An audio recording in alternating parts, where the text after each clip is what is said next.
Okay, so welcome to those who have joined to this MPW presentation. We do hope that you find it informative. If you do have any questions throughout the presentation, do please write them in the chat box and we will aim to answer them at the end. And yeah, so we'll start off with Steve, who will be introducing MPW. Then we'll do a little bit of a brief overview on the changes to some of the visa rules and regulations post-Brexit, and then we'll finish with a Q&A session. So do hope you enjoy, and over to you, Steve. Great, thank you. Let me just take you straight through to the updates page. So I'm really happy to be here talking to you all today. My name's Steve Phillips. As Felicity said, I'm the Director International at MPW, and I'll be giving you an overview today of A-levels at MPW, but also a bit about the UK situation, which I think, you know, we're getting a lot of questions at the moment about what's happening in the UK. So just a very brief update on what's happening now and what we anticipate will be happening in the very near future. But I will go over this quite quickly and then get to the main subject, which is A-levels and choosing the best subjects.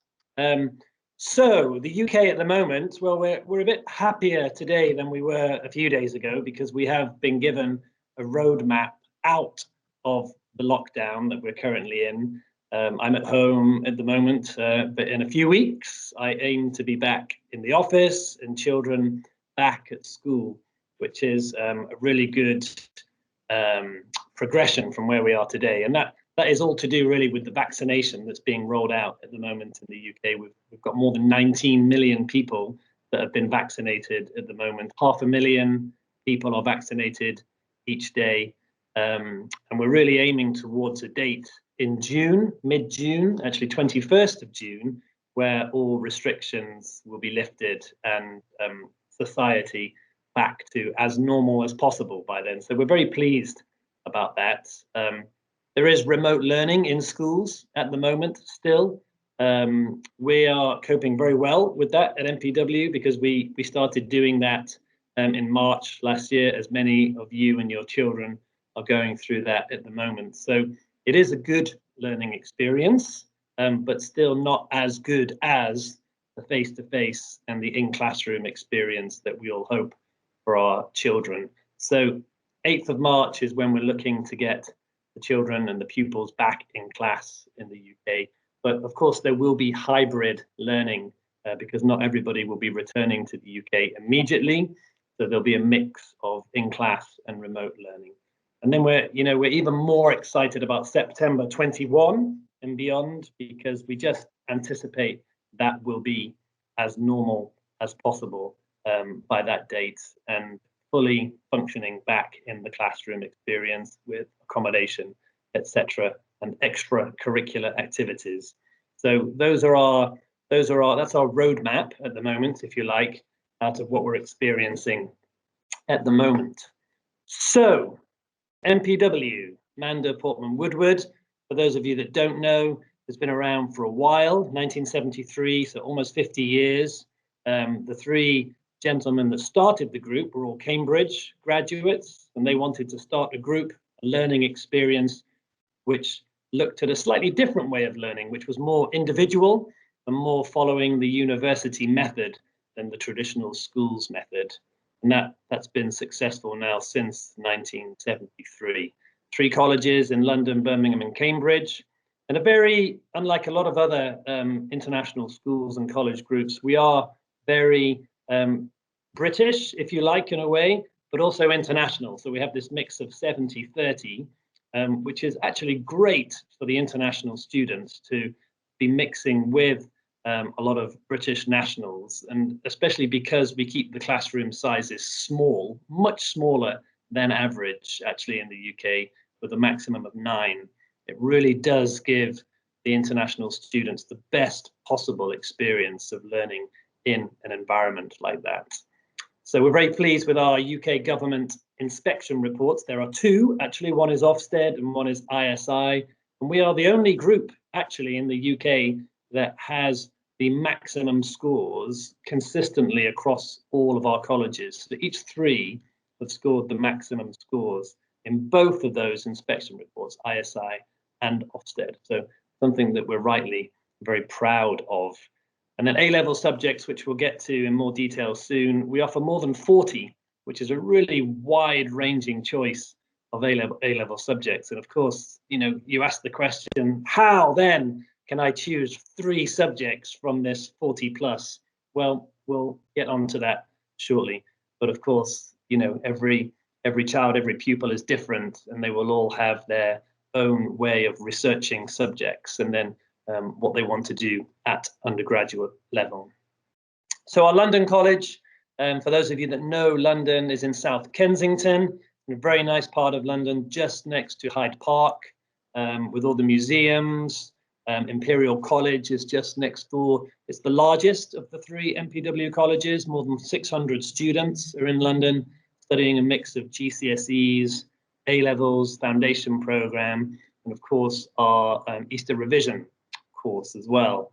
We have accommodation, which is around about 15 minutes walk from the college in the Chelsea area. So also a very nice area and a very nice walk. Actually, I've tried it once or twice. I have very long legs, so I walk actually much faster than the 15 minutes, but we have to say 15 minutes for the students because they're a bit slower than I am. So here's a picture of the London School, lovely Georgian building, and then a shot of inside the classroom as well with some students socializing outside. Birmingham is where the second college is, much smaller city than London, of course, but a really young and exciting city, actually. 40% of the population is under 25, so it is a real student feel to the city. The college is just outside the city centre. It's much smaller than the London School, so it's got 250 students. Accommodation is just literally next door, so really easy walk in the morning for the students.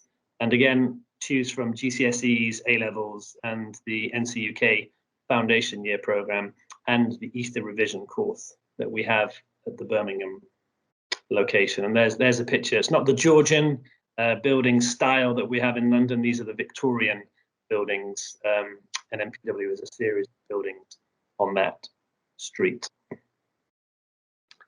Cambridge, well, everyone knows Cambridge. I'm sure many of you have visited Cambridge before. Not too much really needs to be said about it. It's quite small, actually, Cambridge is, and I did part of my postgraduate studies there, my teaching qualification, so I know the city very well.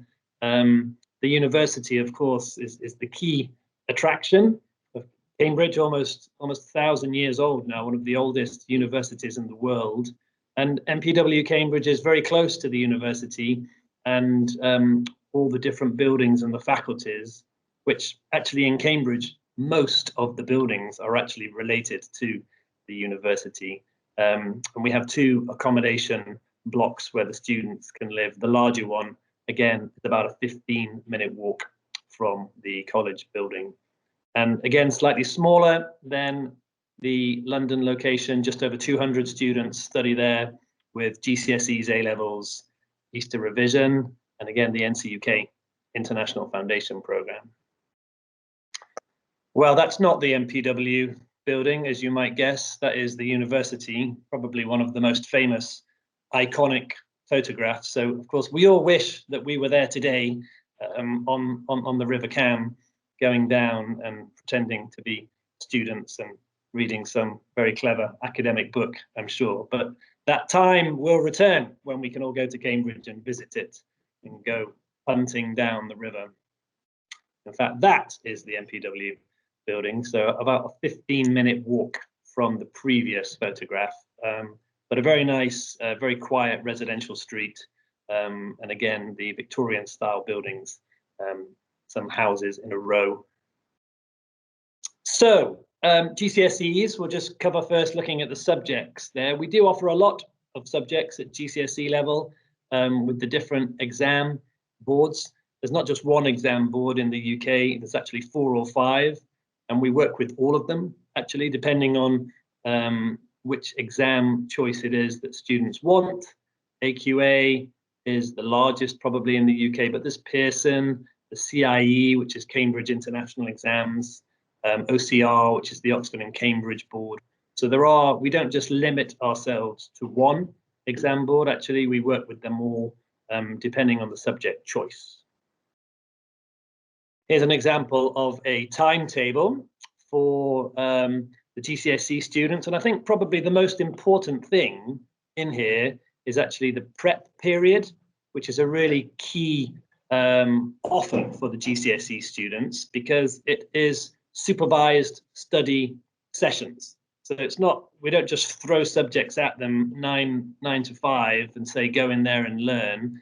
There are actually supervised study sessions, which again, they're not left by themselves in the study room or the library. They actually have someone with them, an academic or a librarian who is also an academic. And they first of all check the attendance of the students and make sure that they are using this prep period effectively.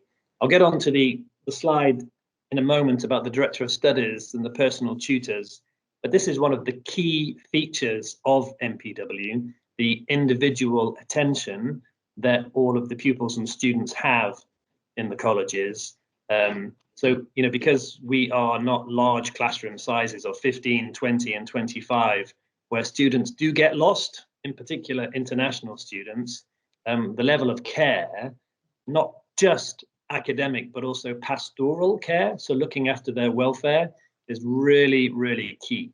And that's something that the level of expertise and tradition at MPW, we are really known for that in the UK education circles. So A-levels are a much wider choice. So I mentioned 40 plus, and of course, yeah, it's really difficult to choose 3 out of all those areas. I'm not sure if you can see the whole list there, but there's a lot of the standard choices with maths and English, also the sciences in there, but more niche subjects as well, like graphic communication, government and politics, and other such subjects.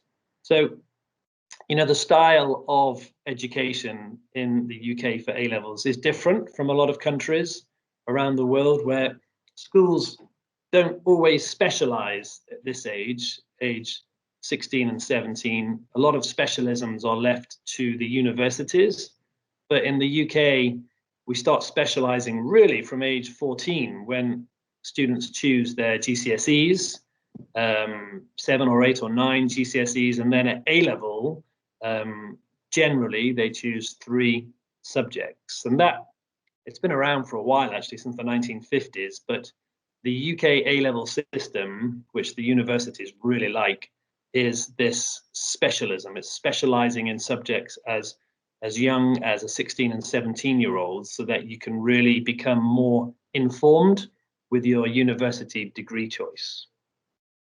And here's just a typical timetable for an A-level, or this is AS level student.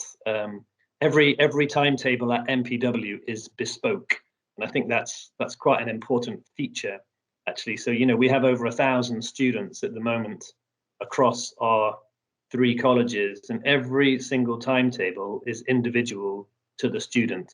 So you can imagine the job of the timetabling manager. It's not me, thank God. That's not one of my areas of responsibility. But that team of office admin, they are experts at coming up with these amazing individual bespoke timetables for each student, because every single student has got a different timetable. And again, we are only able to do that at MPW because we have this very tailored individual approach to the students with this pastoral and Director of Studies personal tutor system. So let's look a bit at the nationalities. In the earlier slide, we saw that, yeah, it's 70% UK across the 3 colleges, and you can see the largest shining bright light comes out of the UK. Also, you know, from the international side, just a really good mix, actually. A lot of European students. We have students from Russia, from Kazakhstan, from China, Hong Kong, Nigeria. but no one strong nationality in the international body of students. So there's not one nationality that's more than 15% of the international mix. So it really is, you know, when the international students arrive, they do feel as if they are part of a traditional British school, but with a strong international flavour because of the way that we teach. I've mentioned the personal tutor system, so we actually have a whole slide on this because it's such an important feature of MPW. In London, it's called Director of Studies. In Birmingham and Cambridge, it's called Personal Tutor. So they have three areas that they look after with the students' journey at MPW, which is academic progress, it's university applications, and general welfare. So general welfare is pastoral. It's seeing how the student is getting on in their personal life, with their accommodation, any aspects of their life in the UK that they need to discuss. They go to their personal tutor or the Director of Studies, and they have a lot of access to their Director of Studies and personal tutor, at least weekly, but actually in many cases it's more than that. So it's not just the academic progress, and also the university applications. So the personal tutor, Director of Studies, guides the student, holds their hand almost through the university application process, and they know that student the best because they've met them on day one, and they will stay with them until they get their university offer. So again, it's quite unique actually for a sixth form college to have that feature, and we're very proud about that at MPW.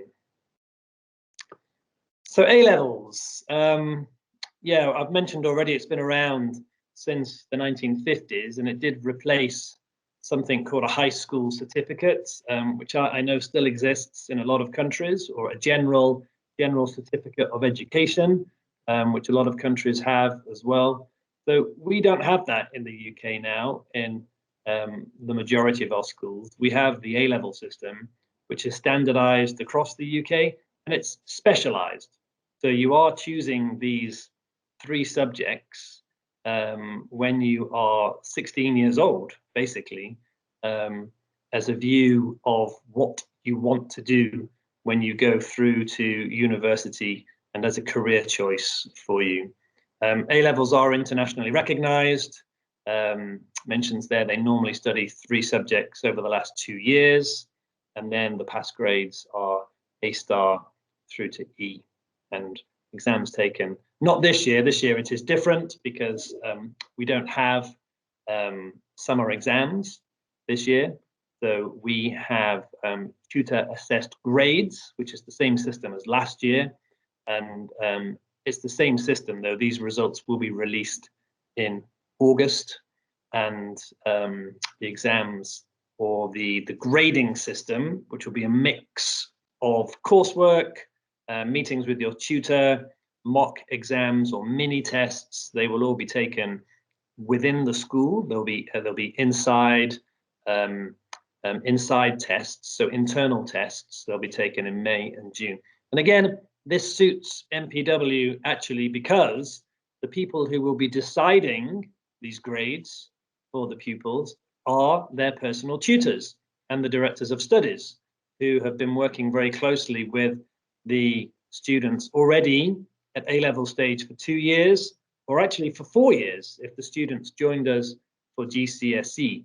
So there is no better person really to be looking at a tutor assessed grade than the director of studies, the personal tutor. And because our class sizes are kept so small, and because of the individual attention, then we will aim to do a really good, thorough and professional assessment for the students this year. We know it's not ideal, of course. Everybody wants a fully standardized system of A-levels, and that will be returning in June 2022. But for this year, for the second year running, we will be doing these tutor assessed grades. So just put in a success story there, and we do have a lot of success stories for students coming in, and MPW is almost the college group of choice for students and pupils to come through to improve their grades. So we do get a lot of referrals in the UK from other leading school groups where their predicted grades might not be what the student wants or what their parents want for them for many reasons. For the most part, I think probably the school they're coming from is much larger and their class size is much bigger. And then they come through to MPW and can do either a 2-year or an 18-month, or in this case, a 1-year A-level. And this particular student, Caroline, did increase her grades actually from 3 Bs to 3 A stars, and actually got the place that she wanted at the University of Leeds, which is a Russell Group University student. So, you know, we have a lot of success stories like that we're very proud about, the referrals that we get from other schools.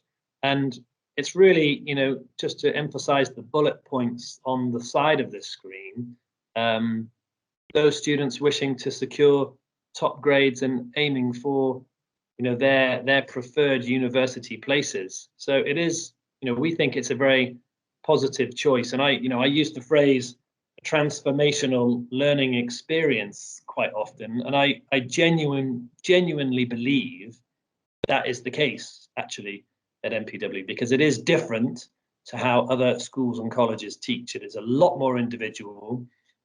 Class size is much smaller, and so the grades, I think, are more achievable at the higher levels through the MPW system. So university guidance, we produce these at MPW for getting into universities, not just the UCAS application, which we help the students with, but also different subject areas. So these are quite famous how-to books, also available on Amazon for purchasing. And a lot of schools and school groups actually use these in the UK, not just MPW, but they use them for their own students. In particular, the medical school guide is very popular, and the Oxford and Cambridge entry, which is slightly different from the other universities. Even the Russell Group universities, Oxford and Cambridge, have their own system of university applications. So a few slides on just an example of some of the subjects at MPW, the A-level subjects. So these will be focused on the arts, on the art-based subjects at A-level or GCSE, and giving you an example of the tutors that the students have, the number of hours in the first year and in the second year, and then some examples of what they actually do during the content, drawing and painting, printmaking, and not just classroom-based experience, but also getting out and about for some practical experience. And these are suitable for students who want to study fine art, architecture, or any other creative course at university.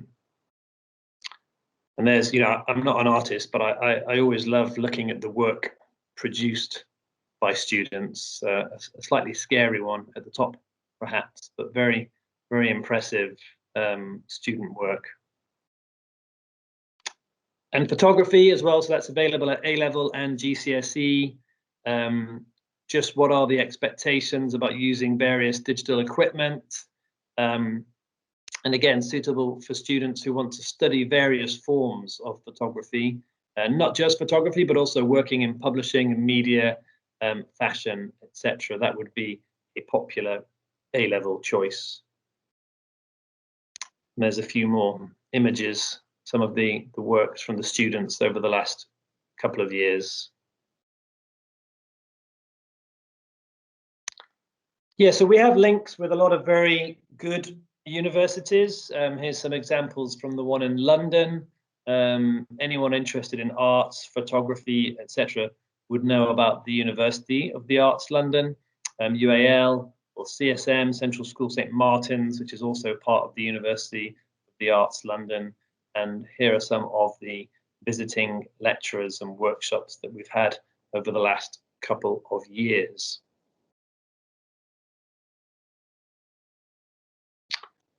So a very short video, actually, which is just about 1 minute long, so bear with me, and we'll just have a look at the results from the graduating class 2020.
So that's the congratulations slide to our students from last year, and yeah, very pleased with those results. As I said, it wasn't a normal year last year, as everyone knows. So for those students to have done what they did, actually, so 52% A star to A at A level, and then the number of students going through to top 10 universities in the UK, Oxford included, and then the number that went through to Russell Group universities. Very proud of those students, and we're aiming for something similar this year. So last slide, that's it really from me. It does say any questions, and I am going to stay on the call, stay in the meeting, take any questions. I'm going to hand over to Felicity now, who's going to update you a bit on that wonderful subject of visas. Thank you so much, Steve. That was really informative, and I enjoyed it as well myself. So thank you very much for that. So yes, we haven't had any questions come through at the moment, but do please, if you have anything, any burning questions, then do put them into the chat box, and then we can answer those for you. So just to say, I'm going to give a very brief overview as to some of the changes that have taken place recently. It's nothing to worry about. I don't want to cause any anxiety or stress about coming to apply and study in the UK. It's still a very relatively straightforward process. And obviously Ego Perfectus are very experienced in terms of supporting any students to come to study in the UK. So they will be your first port of call with any of those questions or concerns. But we too at MPW are very well averse to understanding the process and the changes as well. So I'll just quickly share a couple of slides with you. So really, just this slide in particular just focuses on the changes to EU nationals. So without going through too much for you, I'll just pinpoint the main things. So I'm sure most of you would be aware that Brexit has happened now. We managed to get to the final stages of a deal, which was great, and it just meant that now there's more clarity in terms of the process for not just for education but for other things as well. So we know now what is required essentially. So here you'll see obviously the Brexit transition period ended on the 31st of December. So now any student that's applying to study in the UK from January 2021 will be classed as an international student if they're applying from outside of the UK. So there is still the possibility for students, EU students in particular, to apply for the EU settlement scheme. I think some inquiries that have come through from international and EU students is that they thought that ended actually in January, but no, it's okay, it's still going. So we can still consider those students for an EU settlement scheme up until June. So essentially, visas are now a requirement, but the application is very straightforward. So you enter either as a visitor for a course of up to 6 months and no longer, or apply for a student visa route to enter for a course longer than 6 months. So if you were to come for, say, an English language course, or perhaps a foundation course that's no more than 6 months, then you can apply for a visitor visa, which we will support you with. For a more lengthy period of time, say for example for 1 or 2 years, if you're coming for an A-level, for example, then you would have to apply for the student visa route to enter. EU nationals apply for the student visa route via an app on a smartphone, so it's really, really straightforward. There's not a lot of paperwork that goes along with it, and no visas or BRP will be issued, but students will have online status, which is shared with the educational institutions. So this is the EU settlement scheme. This applies for anybody if you or a close family member started living in the UK before January the 1st on 2021. So you still might be able to apply. So any questions about that, or if you're not sure, then do just reach out to us here at MPW or to Ego Perfectus, and they will be able to support you a little bit more with that. So the two different types of visas that now have to be on offer for students, if you're, to put it very simply, if you're under 18, then you do have the option to apply as a child student visa. If you're above that, 18 or above, or 17 years and above, you can apply for the student visa route. And the main difference is that one of them, you will be required to have a secure English language test, like the IELTS, so that's for the student visa.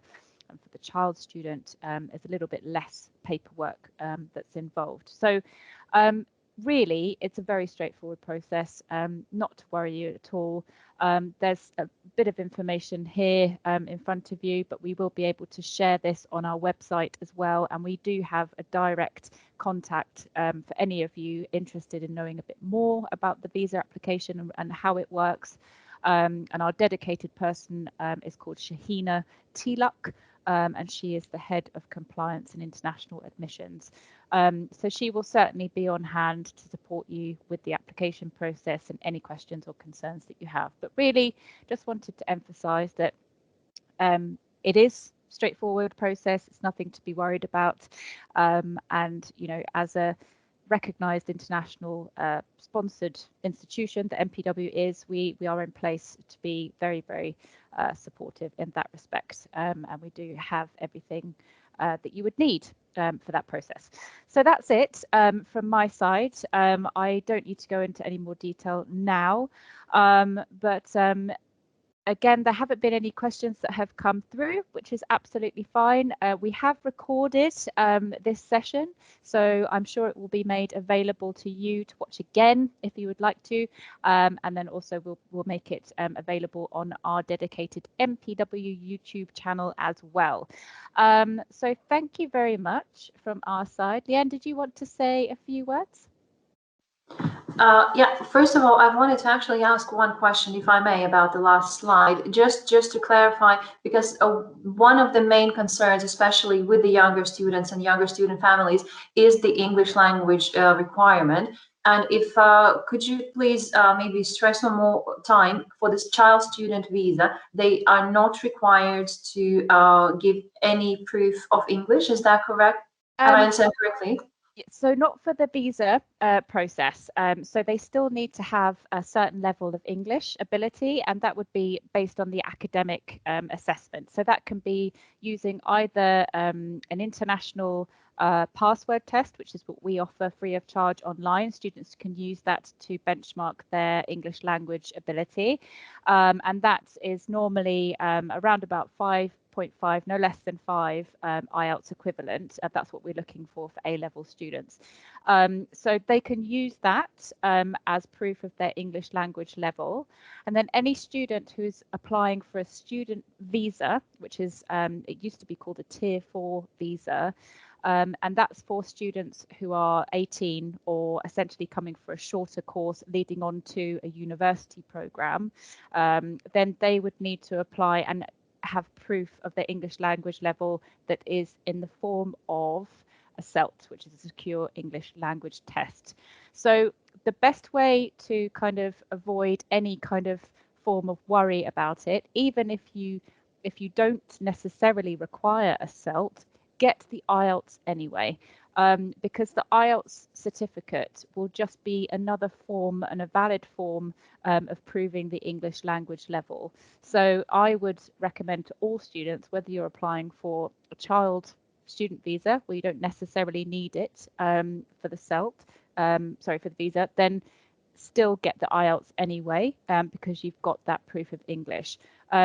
One thing to note though with the IELTS or any secure English language test is that it will expire after 2 years. So we can also support students with an IELTS preparation course that runs alongside it, because when students are applying to a UK university, they will need an IELTS anyway. So it's got lots of different sort of reasoning behind it. But a child student visa, no, you do not need a secure English language test. We can have different levels to assess the academic language ability.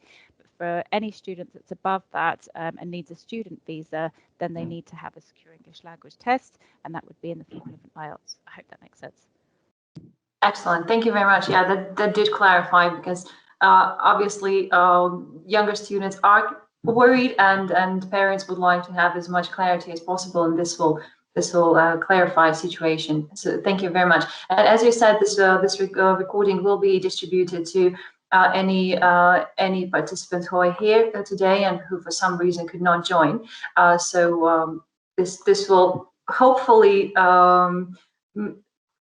kind of dissipate some worries, and we will have some happier parents and happier students after this session. For sure. I mean, thank you so much, Dean. I think what we might be able to offer in the next few weeks or so, we'll have a dedicated presentation or webinar for these types of questions or concerns that are coming up for the younger students, and also for those students who might require a student visa, and therefore clarifying the need for a CELT or an IELTS. So we will certainly update you as and when, and perhaps we can let you know those dates, and you can let anybody know to join that at a future date. Yeah, that would be excellent. Thank you very much. And thank you so much for being here, for giving this really informative and excellent presentation on so many important subjects. To you, Felicity, and also to Steve. Thank you very much. Thank you so much. Thanks, Leanne. Thank you. Thanks, Felicity. Thank you. Thank you very much. And I'm going to stop recording now. And thank you. Very good. Bye-bye. Excellent. Bye-bye. See you soon. Yeah. Bye, everyone. Bye-bye. Bye-bye.